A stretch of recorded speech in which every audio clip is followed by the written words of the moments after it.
Bagamat mapanganib at napakahirap ng trabaho ng panghuhuli ng balyena noong unang bahagi ng 1800, wala ni isa man sa 21 tripulante ng barkong Essex na umalis mula sa Nantucket, Massachusetts ang nag-akala sa trahedyang mangyayari sa gitna ng karagatang Pasipiko.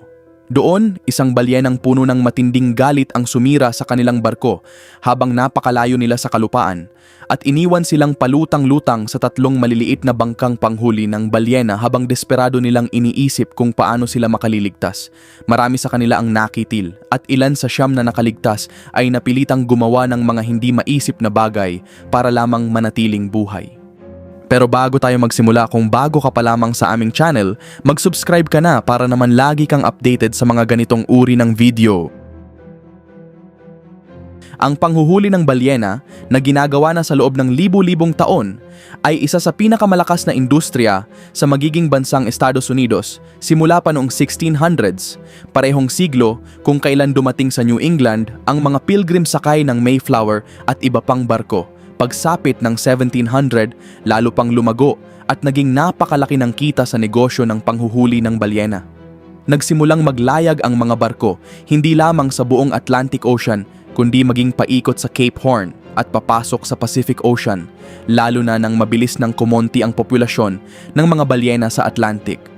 Nang ipadala ang Essex sa mapanganib nitong paglalakbay, ang target nitong destinasyon ay ang Pacific Ocean. Noong panahon ng Essex, kilala ang Nantucket hindi bilang tahimik na bakasyon ng lugar gaya ngayon, kundi bilang sentro ng industriya ng panghuhuli ng balyena. Matatagpuan sa timog ng Cape Cod, ang isla ay puno ng aktibidad habang umaalis ang mga barkong manghuhuli ng balyena at bumabalik dala ang kayamanan mula sa dagat. Kung ihahambing sa kasalukuyang panahon, napakabata ng karamihan sa mga tripulante ng barko. Ang kapitan na si George Pollard ay 29 na taong gulang lamang at isa na siya sa mga mas nakatatandang miyembro na may naitalang edad. Samantala, si Richard Peterson na tinatayang nasa edad 60 ang pinakamatandang kilalang tripulante. Sa kabilang banda, may hindi bababa sa 6 na teenager sa barko at 4 sa kanila ay 16 na taong gulang pababa pa lamang. Sa 21 tripulante, hindi bababa sa 9 ang ipinanganak o lumaki sa Nantucket, habang 3 naman ang may pinagmulan sa Massachusetts. Noong August 12, 1819, nagsimula ang paglalayag ng Essex. Maganda ang naging record nito dahil 2 dekada na itong matagumpay na kumikita at nakapag-uwi ng malaking tubo sa 6 nitong naunang biyahe. Isa ito sa 34 na barkong panghuli ng balyena na umalis mula sa Nantucket noong taong iyon. Bagamat maliit kumpara sa ibang barkong panghuli ng balyena na may habang 88 feet, may dala itong 5 whale boats na may habang humigit kumulang 28 feet bawat isa. Napakahalaga ng mga bangkang ito sa proseso ng panghuhuli ng balyena dahil sila ang unang lumalapit sa target na balyena at humihila rito pabalik sa pangunahing barko upang iproseso. Ang pangunahing layunin ng tripulante ay manghuli ng sperm whales na napakahalaga noon dahil sa kanilang taba at malakandilang langis. Ginagamit ang mga ito sa paggawa ng cosmetics, kandila at pampadulas ng mga makina. 2 araw pa lamang matapos umalis mula ng Nantucket, nasalubong agad ng Essex ang isang napakalakas na bagyo na naging dahilan upang tumaob ito. Malaki ang naging pinsala sa barko at nawalan pa sila ng 2 whale boats. Noong una, pinag-iisipan ni Captain George Pollard na itigil na ang kanilang paglalakbay. Ngunit nakumbinsi siya nina Owen Chase at Matthew Joy, ang first at second mates ng barko, na ipagpatuloy pa rin ito. Ang kinatatakutan kasi nila ay baka maraming tripulante ang tumakas o umatras kapag bumalik agad sila sa Nantucket matapos ang insidente dahil maaaring isipin ng mga ito na malas o masamang senyales ang nangyari sa barko. Ito ang unang pagkakataon na sumalungat ang kutob ni Pollard sa payo ng kanyang mga opisyal, isang pangyayaring tila naging babala sa mas matinding trahedyang mangyayari sa hinaharap. Sa kabila nito, ipinagpatuloy pa rin ng tripulante ang kanilang paglalayag. Huminto sila sa Azores at Cape Verde Islands sa baybayin ng Africa upang magdagdag ng supply at kumuha ng kapalit na whale boat bago muling tumulak patungong South America. 2 buwan matapos magsimula ang kanilang biyahe, nakita at matagumpay nilang nahuli ang kanilang unang sperm whale malapit sa Rio de Janeiro. Gayunpaman, naniniwala silang mas marami pa silang mahuhuling balyena oras na makarating sila sa Pacific Ocean. Nagkatotoo ang inaasahan nila noong January 1820 nang malampasan nila ang Cape Horn at tuluyang makapasok sa karagatan ng Pacific. Bagamat nakaranas sila ng kabiguan sa baybayin ng Chile dahil kakaunti lamang ang kanilang nahuhuli, nagbago rin ang kanilang kapalaran pagdating nila sa bahagi ng kasalukuyang Peru. Doon, matagumpay silang nakahuli ng 10 balyena. Isang malaking tagumpay at mahalagang turning point sa kanilang ekspedisyon. Noong May 1820, gumawa si Pollard ng isang mahalagang desisyon na lumayo ng husto mula sa baybayin ng South America. Naengganyo siya ng mga balitang may bagong natuklasang lugar sa karagatan na puno raw ng sperm whales at maaaring magdala ng napakalaking kita. Pero bago nila maisagawa ang planong iyon, kinailangan muna nilang maghanda ng mabuti kaya natagalan ang kanilang pag-alis. Pagsapit ng September ng taong iyon, huminto ang tripulante sa Atacames, isang baybaying bayan sa Ecuador na nasa humigit kumulang 100 milya mula sa hangganan ng Colombia upang tapusin ang kanilang paghahanda. Habang naroon sila, isang tripulante na nagngangalang Henry DeWitt ang tumakas mula sa barko, dahilan upang bumaba sa 20 ang bilang ng kanilang tauhan. Kapag may nakikitang balyena, karaniwang nagpapadala sila ng 3 whaleboats. Bawat bangka ay may kasamang opisyal, isang boat steerer at 4 na tripulante upang habulin ang target na balyena. Ngunit dahil sa pagkawala ni DeWitt, 2 na lamang ang natirang tao sa mismong Essex habang nasa pangangaso ang iba. Isang napakadelikadong sitwasyon para sa isang barkong ganoon kalaki upang mapunan muli ang kanilang mga pagkain at supply para sa mahirap na paglalakbay na naghihintay sa kanila. Nagtungo ang Essex sa Charles Island na kalaunan ay pinangalanang Floriana Island, bahagi ng Galapagos Islands. October 8, 1820, unang dumaong ang barko sa Hood Island, na ngayon ay kilala bilang Espanola Island. Sa loob ng 1 linggong pananatili nila roon, inayos ng tripulante ang isang malubhang butas sa barko. Habang nasa isla, nakahuli sila ng 300 higanteng pagong ng Galapagos upang dagdagan ang kanilang supply ng pagkain. Pagdating nila sa Charles Island noong October 22, nakakuha pa sila ng karagdagang 60 pagong na ang bawat isa ay may timbang na mula 100 hanggang 800 pounds. Hinayaan nilang malayang gumala sa barko ang ilan sa mga pagong, habang ang iba naman ay inilagay sa imbakan sa ilalim ng barko. Pinaniniwalaan noon na kayang mabuhay ng mga nilalang na ito ng hanggang 1 taon kahit walang pagkain, ngunit sa kasamaang palad, marami rin sa kanila ang kalaunang namatay sa gutom. Habang nasa isang hunting expedition sa Charles Island, nagsindi ng apoy bilang biro ang boat steerer na si Thomas Chappell. Ngunit dahil kasagsagan noon ng tag-init at tuyong-tuyo ang paligid, mabilis na kumalat ang apoy at tuluyang naging isang napakalaking sunog. Naipit ang mga mangangaso sa gitna ng naglalagablab na apoy at napilitan silang tumakas habang napapalibutan ng inferno. Sa kabutihang palad, nakaligtas sila ng walang malubhang pinsala. Pagbalik nila sa Essex, tumambad sa kanila ang nakakagulat na tanawin. Halos buong isla ay nilalamon na ng apoy. Galit na galit si Captain Pollard sa nangyaring pagkawasak at nangakong aalamin kung sino ang responsable sa sunog. Ngunit kahit nakaalis na sila kinabukasan patungo sa offshore grounds, kitang-kita pa rin ng tripulante ang naglalagablab na apoy sa isla mula sa malayo. Isa itong nakakakilabot na paalala ng pinsalang dulot ng biro ni Chappell. Noong November 20, 15 buwan matapos silang umalis sa Nantucket, narating ng Essex ang offshore ground, isang napakalayong lugar na nasa 1,500 miles mula sa Galapagos at mahigit 2,000 miles mula sa South America. Doon magsisimula ang trahedyang tuluyang babago sa kanilang kapalaran. Noong umagang iyon, may napansing buga ng tubig ng mga balyena ang lookout ng barko. Agad na sumakay ang 18 sa 20 tripulante sa 3 whaleboats upang habulin ang grupo ng mga balyena. Habang sinusubukan ng grupo ni Owen Chase na makahuli ng isa, biglang hinampas ng buntot ng balyena ang kanilang bangka, dahilan upang mapinsala ito at mapilitan silang bumalik sa Essex para ipaayos. Samantala, ang mga grupo ni Pollard at Joy ay hinihila palayo ng isang balyenang natamaan ng harpon. Habang inaayos ang bangka, may napansin si Chase na napakalaking sperm whale sa di kalayuan. Tinatayang nasa 85 feet ang haba nito. Matapos magbuga ng tubig, bigla nitong sinalakay ang Essex at malakas na bumangga sa barko na nagdulot ng matinding kaguluhan sa loob. Napansin ni Chase na tila galit na galit ang balyena bago ito pansamantalang umatras, na nagbigay ng kaunting oras sa tripulante upang suriin ang pinsala. Ngunit makalipas lamang ang ilang sandali, bumalik muli ang higanting balyena at mas mabilis pa itong sumugod. Tinatayang umabot ito sa bilis na 24 knots o halos 27 miles kada oras habang naghahanda sa pangalawang pag-atake. Isinulat ni Chase sa kanyang diary na lumingon ako at nakita ko siya na nasa humigit kumulang 100 rods ang layo, mga 500 metro, diretso sa unahan namin, mabilis na papalapit ng doble sa karaniwan nitong bilis na nasa 24 knots. At tila 10 beses ang galit at paghihiganti sa anyo nito. Lumilipad ang tubig sa lahat ng direksyon dahil sa napakalakas nitong paghampas ng buntot.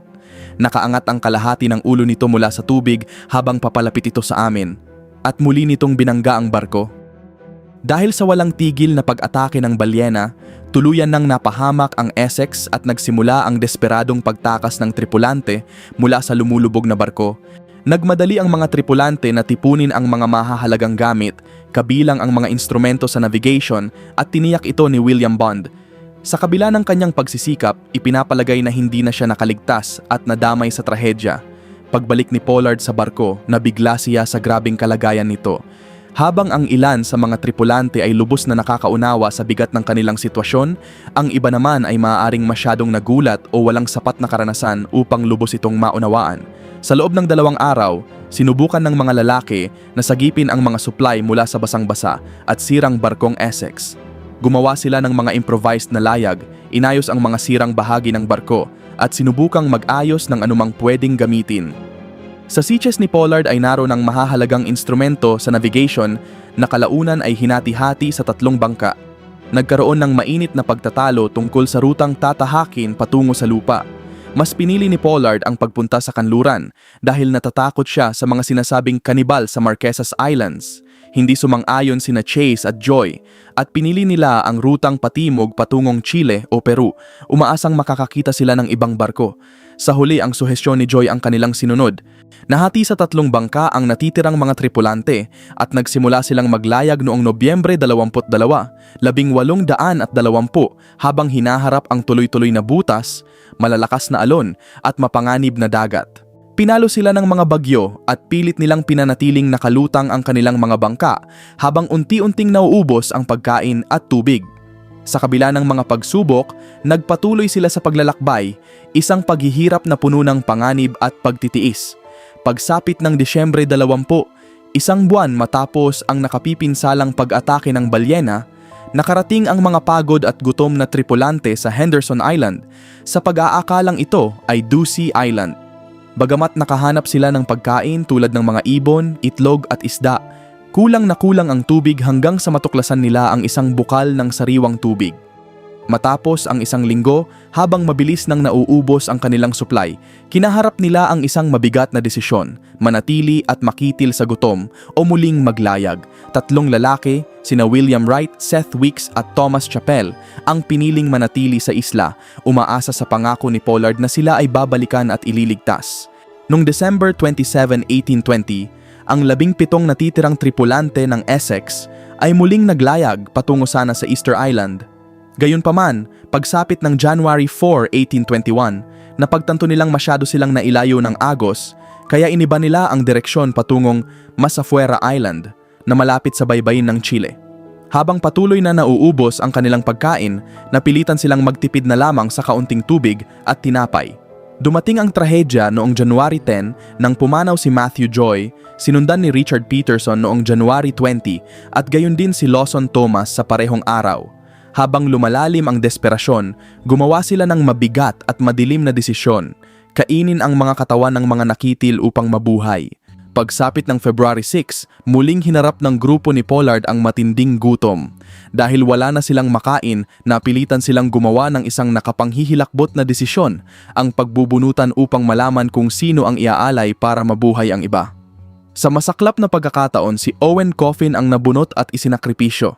Habang lumilipas ang mga araw, sinapit din ni Barzillai Ray ang parehong kapalaran at kinain ng mga natitirang tripulante upang manatiling buhay. Samantala, ang mga lalaki naman sa bangka ni Chase ay napilitang gawin din ang parehong bagay matapos makitil si Isaac Cole noong February 10. Sa nakakatindig balahibong mga salita ni Chase, sinabi niya na, "Wala akong sapat na salita upang ilarawan ang paghihirap ng aming mga kaluluwa sa gitna ng kakilakilabot na sitwasyong iyon." Noong February 18, si Benjamin Lawrence, na siyang namamahala sa bangka ni Chase, ay nakakita ng isang layag sa malayo. Nagawa nilang marating ang barko na kalaunan ay nakilalang British ship na Indian. Dahil sa sobrang hina ng kanilang katawan, kinailangan silang buhatin paakyat ng barko. Kalaunan ding araw na yon, nakita nila ang Mas Afuera Island, ang isla na halos eksaktong tinutumbok ni Chase sa buong paglalayag nila. Pagkaraan ng ilang araw, dumating ang Indian sa Valparaiso, ngunit ang whaleboat na hinihila nila ay nawala sa isang malakas na bagyo. Noong February 23, 73 araw matapos lumubog ang Essex, sina Pollard at Charles Ramsdell ay nailigtas malapit sa St. Mary's Island ng Nantucket whale ship na Dolphin, ang parehong barkong dinaungan ng Essex mahigit isang taon bago ang trahedya.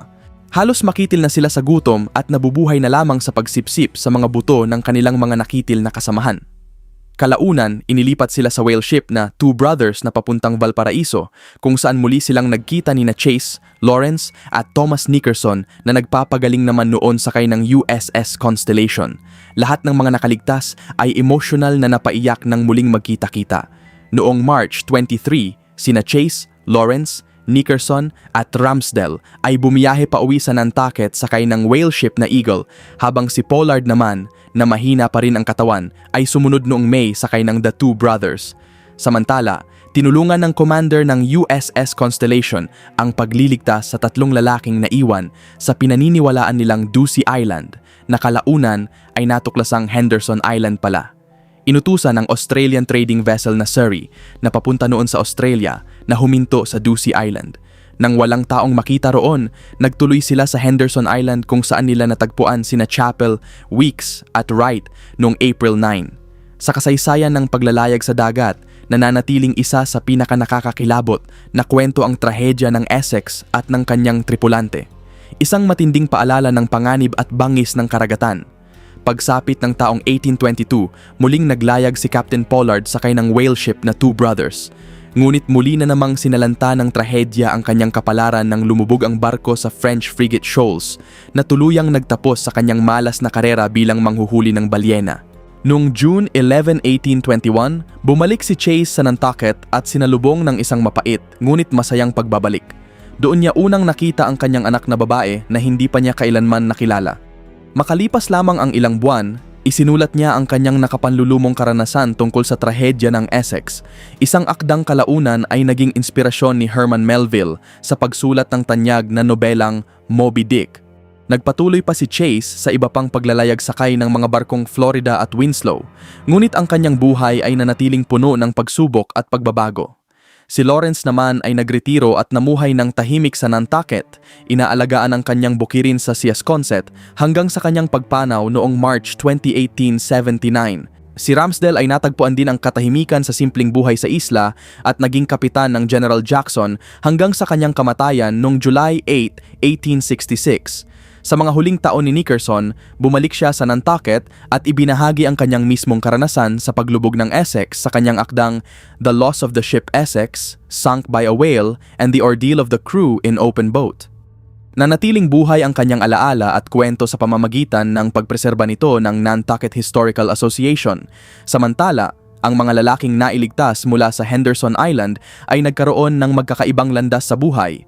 Sina Chappell, Weeks at Wright ay nagpatuloy sa iba't ibang gawain, mula sa missionary work hanggang sa panibagong paglalayag sa dagat. Ang kanilang mga kwento na konektado sa trahedya ng Essex ay nagsisilbing matinding paalala ng tibay at katatagan ng espiritu ng tao sa gitna ng matinding pagsubok.